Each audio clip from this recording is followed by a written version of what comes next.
Oke guys, kita lanjutkan pembahasan kita mengenai accounting errors ya. Nah, oke. Nah, accounting errors ini pertama pada dasarnya dalam mengevaluasi suatu accounting errors, ya kita harus melakukan yang namanya apa ya, yang namanya error analysis ya. Atau kita harus melihat kembali errornya itu tipenya tipe yang kayak gimana sih gitu. Nah, seperti itu. Jadi ada 3 tipe ya kalau mengacu ke Kieso dan Pak Lutfi juga mengambil dari Kieso, bahwa error itu ada 3 jenis kesalahan, yaitu pertama, kesalahan yang dinamakan, finance, Sophie errors ya. Nah, seperti ini ya. Nah, jadi oke kita mulai ya. Jadi pada dasarnya dalam analisis suatu error ada 3 guidance ya. Pertama adalah, apa sih jenis errornya gitu ya. Nah, errornya ada 3 jenis nanti ya, ada 3 Sophie gitu ya. Kemudian juga ada yang income statement dan ada yang gabungan soft fee dan income statement gitu ya. Nah, kemudian kalau gitu gimana caranya untuk melakukan koreksi atas error tersebut? Nah, caranya dilihat dulu gitu ya. Kalau yang error tipe soft fee seperti apa dan sebagainya. Nah, setelah kita apa namanya? Jadi kalau kita nomor 2 ini kita memahami jurnal yang betulnya itu seperti apa sih correct entries-nya gitu ya. Jurnal yang benarnya. Nah, setelah kita tahu jurnal yang benarnya, barulah kita melakukan apa? Koreksi terhadap jurnal tersebut, ya. Dan dilihat yang ketiga, setelah kita koreksi, kira-kira dampaknya gimana, ya, ke laporan keuangan. Dan gimana caranya agar si laporan keuangan tersebut bisa bebas dari error atau kita lakukan dengan melakukan restatement, ya. Nah, kemudian perusahaan treats prior period adjustment and report them in current year as adjustment to beginning return earnings. Nah, jadi seperti ini. Jadi pada dasarnya setelah kita tahu errornya tipe yang Shopee, income statement atau gabungan gitu ya, maka ada error-error yang memiliki gimana cara mengoreksinya? Ada yang dilakukan dengan melakukan prior period adjustment dan ada yang tidak gitu ya. Nah, ini sudah saya sebutkan di video awal bahwa ini berkaitan dengan error yang berkaitan dengan policy. Nah, kalau saya ingin apa namanya jelaskan secara singkat, pada dasarnya ini tuh error itu ya simple ya pada dasarnya ya. Jadi kan kita ada semua akun dalam laporan keuangan kalau itu kan namanya ada kebijakannya accounting policy ya. Misalkan akun apa inventory gitu ya, inventory, inventory. Kok EIV sih? Maksudnya inventory ya. Nah, maka ini diatur di CLK tentang policy-nya ya. Kalau dia change accounting policy maka berubah dari apa namanya misalkan FIFO ya ke average. Maka dari awal dia sudah mencatat dengan benar ya. Nah, ini namanya perubahan kebijakan yang dilakukan akuntansi dan dilakukan dengan tekniknya retro ya.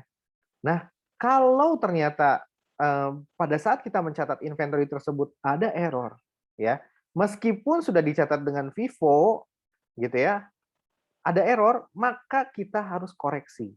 Nah, jadi kalau kalau policy itu awalnya tidak salah, sudah benar, berpindah dari yang benar ke yang benar. Kalau error awalnya itu salah ya, berpindah dari yang salah agar jadi benarnya gimana. Nah, itulah yang dimaksud dengan error corrections ya. Nah, sama sifatnya karena sifatnya dilihat kesalahannya itu dampaknya gimana? Dampaknya apakah mempengaruhi ke belakang, di tengah atau ke depan gitu ya. Nah, kalau ternyata dia mempengaruhi ke belakang ya, maka kita harus melakukan yang namanya prior period adjustment. Nah, prior ini sama aja dengan retrospektif, guys. Seperti itu ya. Sama dengan retrospektif, cuman beda istilah aja ya. Kalau retrospektif itu untuk perubahan accounting policy artinya awalnya nggak salah, udah benar. Kalau error mah awalnya salah, makanya istilahnya bukan retro, tapi adalah prior period adjustment. Nah, kurang lebih seperti itu ya. Kayak kita kan bahas dulu deh. Tipe-tipe error apa aja? Pertama adalah soft P error atau error dalam penyajian neraca. Ya. Maka dilihat nih, kalau tipikalnya itu ngaruhnya cuma current year aja, maka ya udah langsung aja direklasifikasi gitu ya. Nah, ini berkaitannya dengan apa ya? Penyajian aset, liability atau ekuitas gitu ya. Kemudian yang kedua, kalau ternyata dampaknya itu mengikuti tahun-tahun yang sebelumnya errornya, maka kita seperti halnya melakukan retrospective adjustment ya, di restatement dulu ya, seperti itu.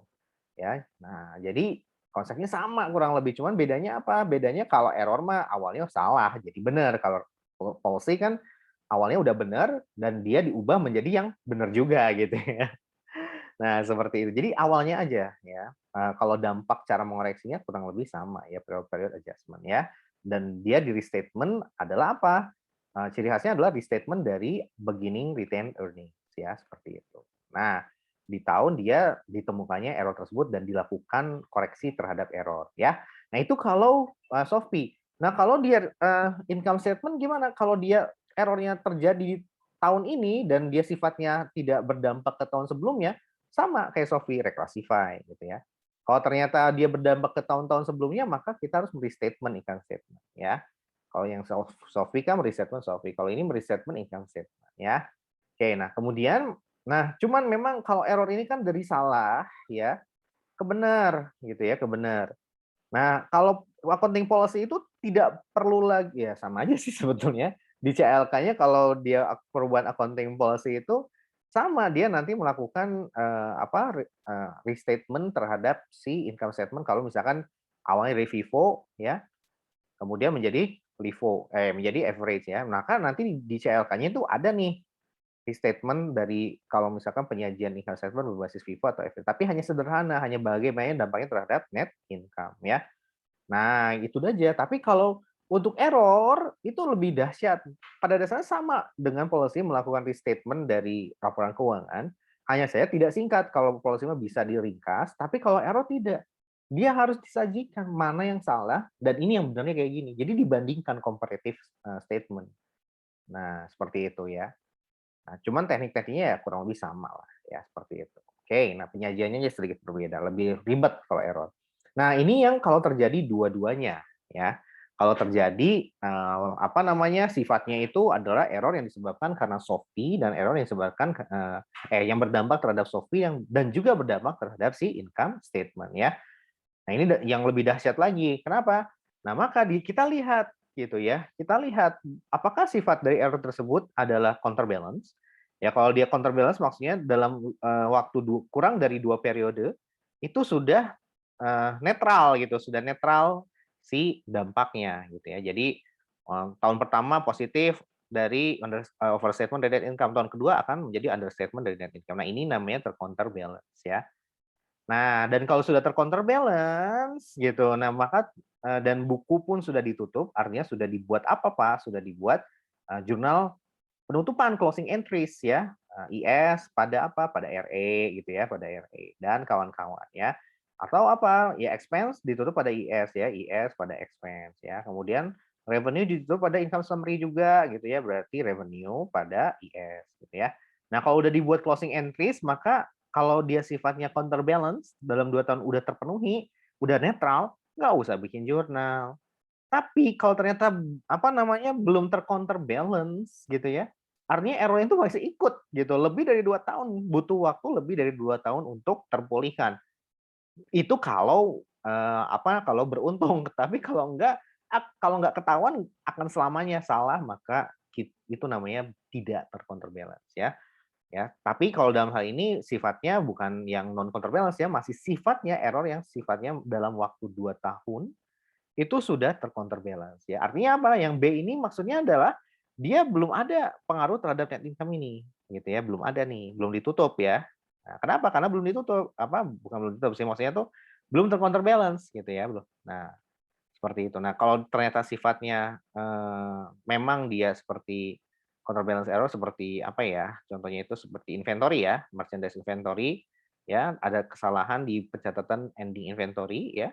Nah, kalau dia belum meskipun buku udah ditutup tapi belum tercounterbalance, maka kita harus resettlement retain ya. Seperti itu. Nah, itu kalau typical error-nya adalah dia sifatnya dua ya, berdampak terhadap SOFI dan juga berdampak terhadap income statement dan dia kurang dari 2 periode sudah netral dampak ya. Nah, ini ya, karena error meskipun tidak ada jurnal, kalau dia buku sudah ditutup ya dan sudah tercounterbalance, maka tetap ya restatement terhadap laporan keuangan diperlukan. Ya, jadi ini laporan keuangan yang sebelum salah, ini yang sudah salah gitu ya. Yang sudah salah, yang sudah benar ya. Oke, nah sekarang kalau ternyata bukunya belum ditutup, kalau tadi kan udah ditutup ya. Kalau bukunya belum ditutup dan error sudah tercounterbalance, artinya sudah netral efeknya, maka gimana entry to correct the error in the current period and to adjust the beginning balance of retained earnings ya. Dan sudah tercounterbalance maka dia bikin jurnal untuk mengoreksi yang benarnya kayak gimana gitu ya. dan dilakukan adjustment terhadap retained earning ya, retained earning awal. Nah, kalau ternyata buku belum ditutup gitu ya, belum dibikin income summary ya, journal income summary, dan belum tercounterbalance, maka ya sama aja ya retained earnings yang di restatement. Nah, seperti itu teman-teman semua. Nah, kalau dia intinya adalah kalau dia sifatnya counterbalance, baik buku sudah ditutup maupun belum ditutup, sebagian besar gitu ya, kalau dia cara koreksi errornya adalah dengan restatement retained earnings ya. Yang tidak restatement retained earnings kalau apa? Kalau dia bukunya sudah ditutup dan errornya sudah tercounterbalance, maka tidak perlu dibuat jurnal. Akan tetapi perlu dibuat comparative income statement atau comparative SOFP-nya ya, karena ini kan dua ya, income statement SOFP dan income statement ya. Jadi harus dibikin komparatif financial statement-nya ya, minimal dua ini. Nah, oke. Nah, kemudian kalau dia non counterbalance error, ini contohnya adalah depresiasi ya, depresiasi artinya lebih dari 2 tahun ini error belum netral ya, dan membutuhkan waktu lebih dari 2 tahun. Nah, then kita harus membuat correcting entries ya, meskipun dia sudah menutup buku. Oke. Nah, contohnya adalah seperti ini ya. Pertama, kita lihat dulu ya, supplies, kemudian juga salaries and wage payable, interest receivable, prepaid, insurance, unearned, dan kawan-kawan ya. Nah ini kalau ternyata ini informasi yang given ya, yang given ini dari exercise 2219 ya. Nah kalau misalkan teman-teman bingung ya nanti kita buka yang punya Pak Lutfi deh ya. Nah ini nih.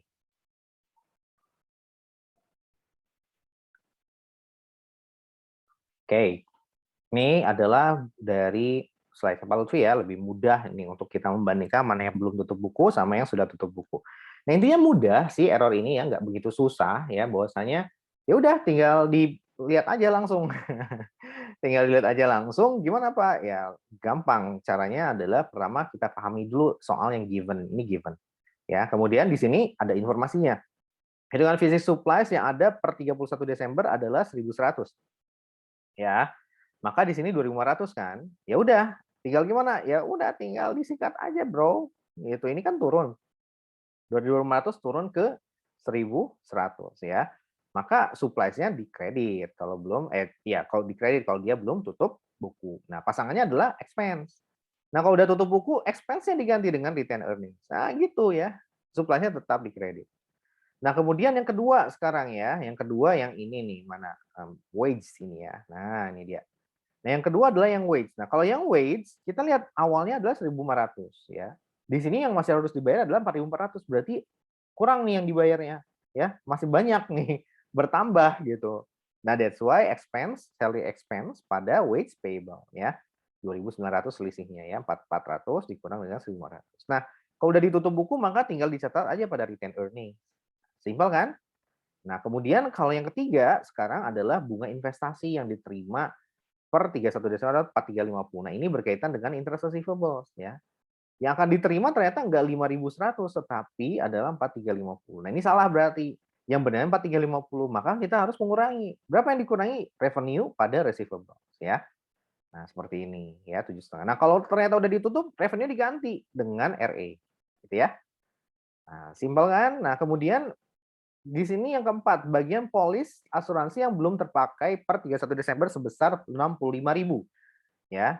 Nah, di sini kita lihat nih prepaid insurance-nya adalah 90 ya. Kemudian sisanya adalah 65. Berarti yang kepakai berapa selisihnya? Ya udah langsung insurance pada prepaid ya, 25.000. Kalau udah ditutup maka expense diganti dengan retained earnings ya. Oke, next sekarang. Nah, kemudian yang kelima adalah pembayaran sewa sebesar 24.000 ya untuk sewa gedung tahun 2019 dan 2020. Seluruh jumlah dikreditkan ke pendapatan sewa ya. Nah, mungkin kalau kita tahu jurnal awalnya, kalau ini kita coba kotret dulu ya. Karena agak sedikit butuh jalan yang lebih panjang ya. Awalnya berarti kan dia mencatat ke pendapatan sewa ya, berarti cash pada unearned ya. Bukan langsung kepada revenue gitu ya. Nah, berapa? 24.000. Nah, seperti itu ya. Oke, nah kemudian selanjutnya adalah seluruhnya dikreditkan ke pendapatan sewa ini udah. Sekarang ini kan 1 Januari masih aman ya, dan dia belum tutup buku juga. Artinya dia itu selama, 2 tahun ya. Nah, berarti per tahunnya tinggal dibagi 2 sama dengan berapa? 12 ya. Artinya revenue yang diakui haruslah senilai 12 saja. Nah, gitu ya. Nah, that's why dan tapi, jurnal seharusnya kan cash pada unearned gitu ya, cash pada unearned. Nah, gitu ya. Ini berapa jumlahnya? Ini jumlahnya adalah harusnya kan 24. Nah, karena jumlah yang seharusnya adalah, berapa namanya, 12 gitu ya, maka unearned-nya pun memang seharusnya adalah 12 ya, karena 24 kemudian nanti kan jurnal yang kalau yang benernya ini ya, tambah lagi nih, cash pada unearned 24, baru nanti unearned dibalik pada revenue gitu ya, sama dengan 12. Nah, kalau kayak gini kan udah net unearned-nya adalah berapa? 12 gitu ya. Nah, unearned-nya adalah 12 ya. Nah, seperti itu. Nah, sehingga apa, karena udah berjalan setahun maka sisa unearned yang harus ada di neraca haruslah senilai 12 ini. Nah, that's why di sini unearned senilai 12 ya. Seperti itu. Pasangannya apa? Ya pasangannya udah pastilah list revenue ya 12.000 ya. Dan kemudian apa? Kemudian karena kan memang dan ini sudah sesuai ya. Kenapa? Karena revenue yang awalnya adalah 24. Ketika revenue 24 dan ini belum tutup buku loh, masih tahun yang sama, maka tinggal kita balik aja, revenue kita kurangin di kredit ya. Berapa? 12. Sehingga nanti total revenue yang muncul di income statement hanya sebesar 12 bukan 24 dan ini sudah benar ya atasnya. Ya, jadi kalau kita pasangkan dan list revenue sebesar 12 pun sudah benar ya. Kita sudah buktikan. Nah, kalau ternyata sudah tutup buku, maka tinggal diganti list revenue diganti dengan RE. Udah deh beres ya.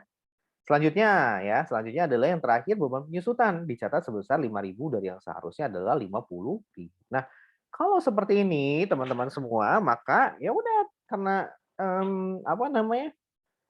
Sebesar 5.000 dari yang seharusnya adalah 50.000. Ya, berarti kurang ya. Ya tinggal depresiasi pada accumulated, selisihnya 45.000. Nah, kalau dia udah ditutup maka ganti expense dengan return ya, seperti itu. Nah, ini adalah kurang lebih mengenai accounting errors yang apa, yang dia itu bersifat ada yang apa namanya counterbalance dan ada yang tidak counterbalance dan ini berpengaruh terhadap akun SOFI dan akun si income statement ya, seperti itu. Oke, kita akan bahas bagaimana kalau error yang berkaitan dengan prior period adjustment pada video berikutnya. Terima kasih.